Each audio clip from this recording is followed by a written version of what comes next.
Hi, I'm Jamie Lenman. We're going to be taking a look at my video for the Beatles cover Tomorrow Never Knows from my album Shuffle here. And just before we start, because there's quite a lot to explain, just want to mention a little bit how we made it. What I'd done was I'd agreed to give one photographer, Scott Chalmers, my entire budget for the record.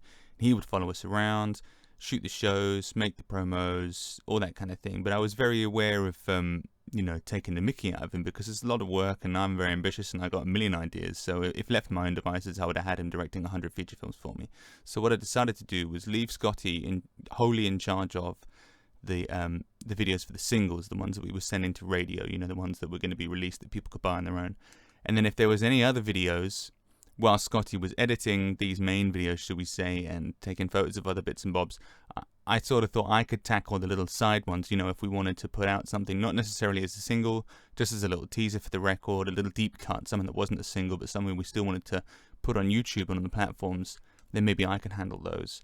And then when we decided to put out Tomorrow Never Knows as sort of not a single, but to say, hey, our tour is coming up, a little promotional piece, I thought that was a good opportunity for me to handle one of the videos while Scotty was getting on with the more, shall we say, prestige elements, the things that needed a steady hand.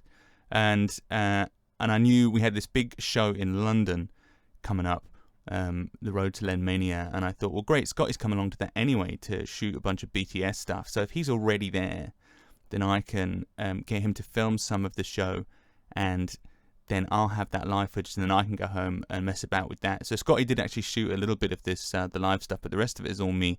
And let's take a look at the video now and see what I managed to do with it. Okay, here we go. Tomorrow Never Knows. Alright, here we go. This is the first time I heard this arpeggio thing in my head. I knew that I'd like to do a video where it started, in 4 blocks, and it gradually sped up 4 shots to go with this rising arpeggio synthesizer. So I'm glad that worked out. And these shots look great, I think. I did most of that in my dining room.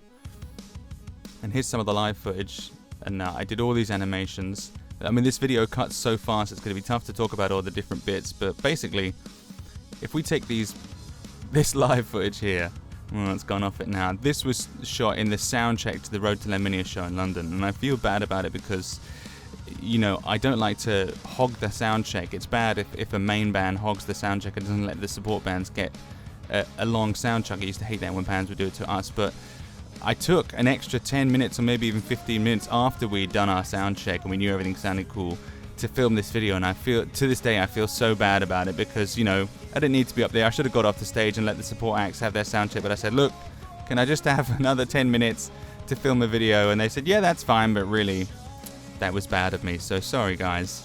But it paid off, I got a good video of it, so thank you. I really like this stuff from the sound check. We tried to make it look like it was a gig, and Guy obviously didn't know this song. He didn't track this on the record. He learned this, especially because I'd asked him, look, can we film a bit of a video and sound check? So top man there, Guy, and he makes it look realismo. These shots, we had the one of the guitar is me in my dining room, and the one of Guy is obviously live at the sound check, so I think they mixed quite well. We had a couple of static cameras on the sound check, and then we had Scotty following me and Katie following Guy, so we got quite a few angles from this sort of live, I'm doing the thing with my fingers, live footage, and you'll be able to see a bit more. Here's a break, and we did 2 takes, which I thought was important because I like to cut between them. This is the same part of the song, we've got 2 takes coming in and out of focus, and I put that sort of enlarged red version over the top because the theme of the record was red. I think it looks really great. I'm really pleased with it. Guy's doing a great job. All these animations I did at my own at home, using all the symbols from the album. And this sort of weird tunnel, I clipped the song down. This freak out was a lot longer on the record, but in the single version I cut it down because I knew I'd have to animate stuff over it. I cut it down.